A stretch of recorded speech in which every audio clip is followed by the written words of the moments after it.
I am color coding some details for you in some sample body paragraphs of the Hamlet essay. So you can see how I have incorporated the requirements for the body paragraphs into actual paragraphs. So first you're going to always start each section of the body with your own words. You're never going to start with a quotation. So always start each section, and I'm saying section because I know you're used to just having body paragraphs be their own separate points, but you may need more than one paragraph in an essay of this magnitude to make your point and offer all the support that you want for that point. So start with your own words, make your point, and you can see that here in the brown. If you had me for English 101, you are accustomed to the quote burger colors, so I left the top sentence, that topic sentence, brown to reflect what you're used to.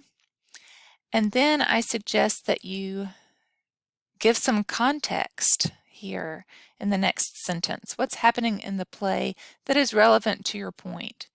And you really don't want to do a whole book report or a whole book summary or a whole scene summary here. Just give me enough so that I can understand what you're arguing, what your point is, and what you're about to quote so that I have some frame of reference for what's happening in the play. Next, you're going to introduce a secondary source by title and author and give a brief statement of what the scholar argues. So you don't ever want to present just facts. So you don't want to say Ophelia is Hamlet's girlfriend. In this part, that would be in the context part. So this part is just focused on what does this scholar bring to the conversation that is unique, that I can react to. And it should just be relevant to your point. So you don't want to bring in part of the article that you may have read that's interesting, but not relevant to the topic that you have chosen to address.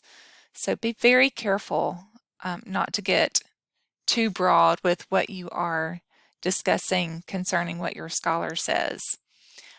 Oftentimes sources have many points that they bring out, and maybe only a page and a half worth of the article you've chosen or the book you've chosen, maybe only that part of that scholar's discussion is relevant to your topic. So just make sure that you're careful about keeping that part concise as well. So you want to give the article title or book title, what the title that's appropriate to your source, and the author, and then again the nutshell of what the author is proposing. And then you want to introduce a quotation, so you're going to directly quote the words of that author. Here again I have made the introduction to the quotation red, which is how I have taught this format for integrating sources in my English 101 classes. And I will put a link to the video for the quote burger method for integrating sources so you can see what I'm talking about if you did not have me for English 101. There are multiple ways to start a sentence that integrates a source, so make sure that you are using the correct punctuation. For example, if your phrase that leads up to the quotation ends with the word that, you don't need a comma there, okay? If your phrase leading up to the quotation ends with a verb, again, you need to decide whether or not you're going to need a comma there. If it's a verb of expression, like says or claims, or exclaims or questions, then you will need a comma before the quotation. So I will post a video on source integration as well. So just for the steps of the body paragraphs, we'll just continue on, introduce the source, make sure you use correct formatting for source integration. Here is that video that I will link to in the notes for this video, and you can see how to integrate a source. As I have done with previous English 101 classes, I'm leaving the actual words of the source in black. Okay, these are not my words, the ones that are in black. These are the words of the source, and so I have them in quotation marks.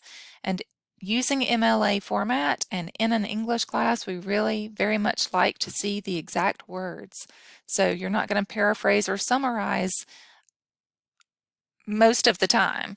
And if you do, that might be somewhat in how you introduce the nutshell of what the person argues, but we really want to see that you can find a sentence that you can directly quote that uses some interesting phrasing, particular words, or just makes a very profound point that encapsulates what the scholar is arguing that you're going to debate. Make sure that you use correct MLA format for in-text citations for the parenthetical citation as well. That means what goes in parentheses. Parenthetical refers to parentheses. So here at the end of the quotation, you do not put a period. You put the period after the parenthetical citation. And you put the author's last name and page number here for just a standard quotation that you have already learned in your previous English classes. Never go straight to another quotation, and never end a paragraph with a quotation. Just like you didn't start with a quotation, you don't want to end with a quotation. You always want to react to what you've just quoted. You'll either do that by explaining what the person means in your own words, so you might want to give it a nutshell, or you might want to, instead of a nutshell, expound on it. You might have quoted something that's sort of the nutshell synopsis of what the person says, and you may need to expound on that by adding more to it. Or you may just react to it as I have done here. So do one of those three things every time you have quoted something. Then you're going to decide if you need a paragraph break or not. Looking at what I have so far with a double-spaced formatting as required for MLA format, I have half a page here already. So even though this paragraph or this text is dealing with the same topic as I have here, I can use a paragraph break so that I don't end up with paragraphs that are so big. So about half a page is a good length. If you go to 3/4 of a page and you get it all in, that's probably okay too. You don't want a bunch of small paragraphs in your body. You want them nice and well developed with lots of illustrations and lots of your own writing. So make sure that you judge wisely when you need a paragraph break. Certainly at least one paragraph break per page for college level writing.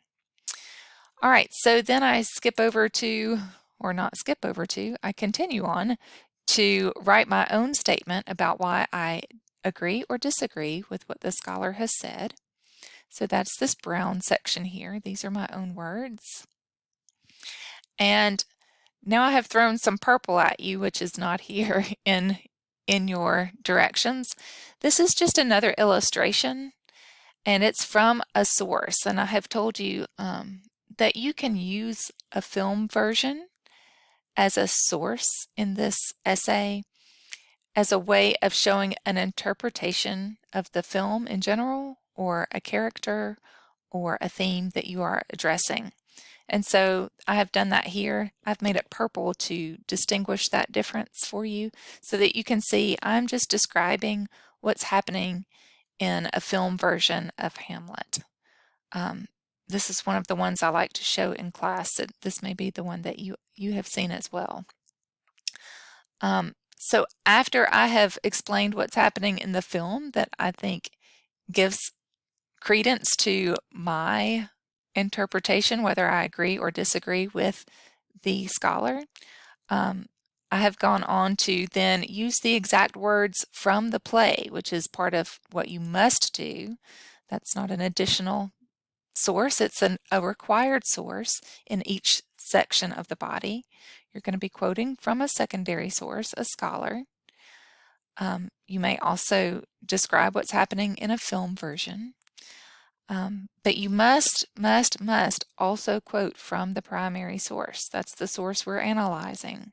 So make sure you do that. Introduce the words from the play the way you have learned to do using MLA format. So say who is speaking. So what character is speaking and how. Maybe says is a little boring here. So I might have said cries. One woe doth tread upon another's heel. In the text itself, there is a period here, but I don't think there is, but end your quotation just with quotation marks unless you have an exclamation point or question mark at the end. Those are the exceptions. Those could still go inside the quotation marks, but if it's just a comma or a period, move that to after the parenthetical citation. And you'll have the act, scene, and line number here with the periods in between. Then react to what you've just quoted. That's the green part. Let's see if we have that here. I don't have that listed here as next, but item E says every time you quote a source, respond to what you've just quoted. So that's going to apply every time. And then when we're doing close readings, we often look at specific words. I encourage you to use specific words that you have quoted from either source to further explain the significance of the words chosen by the source, whether it's the primary source or the secondary source. And if it benefits you to do so, you can even cite the dictionary to further explore a word use. And I have done that here, and so I've demonstrated that I have introduced a dictionary that I have used. Actually, for this one, to get the exact definition I thought was being conveyed here, I had to look at several dictionaries to get the exact wording that I liked for a definition. So if you decide to use the dictionary in your essay, then you can see how to integrate that source here. This I should have probably as more reaction to that or application of what I've just quoted to the point that I'm making. Then I introduce more words from the play, so that's why that's red.